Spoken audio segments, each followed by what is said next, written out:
minutes late ka na lang, no? Di ba? Very good. No? Hindi yung late ka na naman. So, pwede po natin ibahin the way that we communicate. That can make the person feel better. Feel better.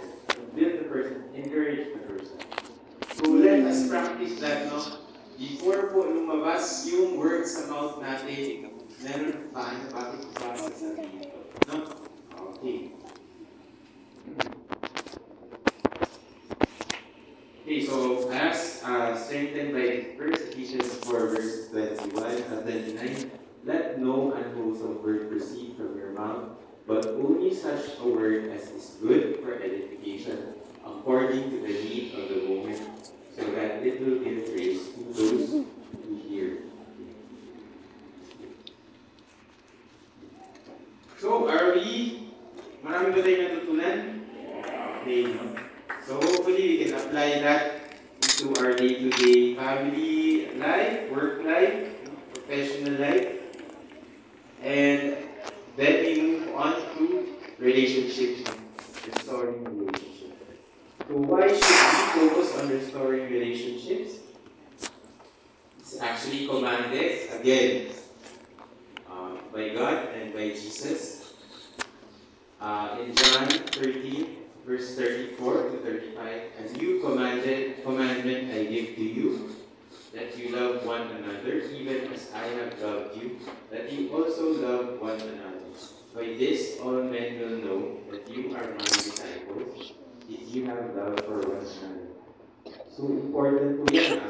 As Christians, actually when maraming times na po during the service, that the Christians in the early church, they were distinguished by their love for one another. Even the non-Christians, namamangha sila, di ba?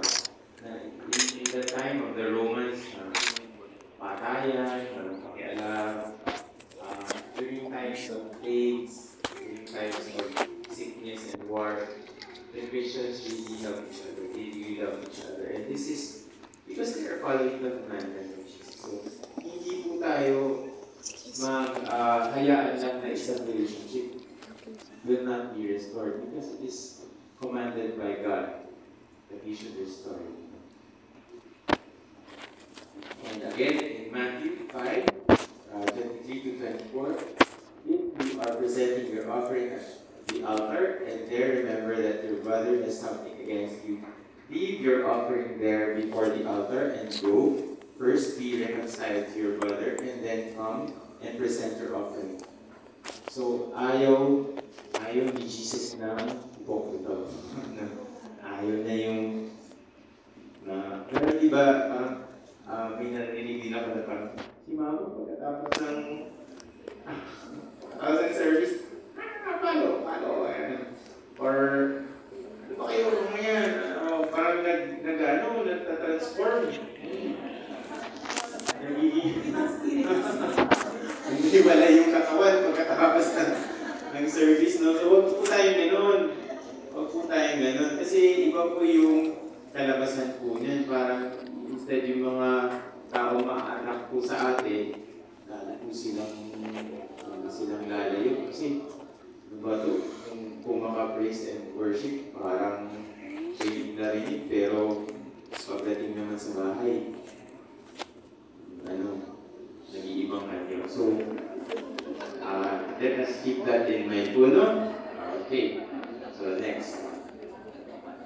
Alright. So, how do we, let's start sa why do we need to restore relationships? Number one, God wants relationships to be restored, and He Himself commanded it to us, no? So, how do we restore relationships? So, first is, we take the first step. So, we have to initiate. So, whether there are always two parties when we conflict is here.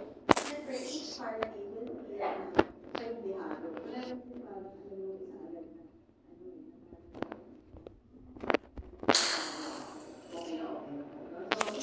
Kahit sino man doon, God speaks to you in your prayers. God tells you in your heart to initiate restoration of relationships. Then, obey.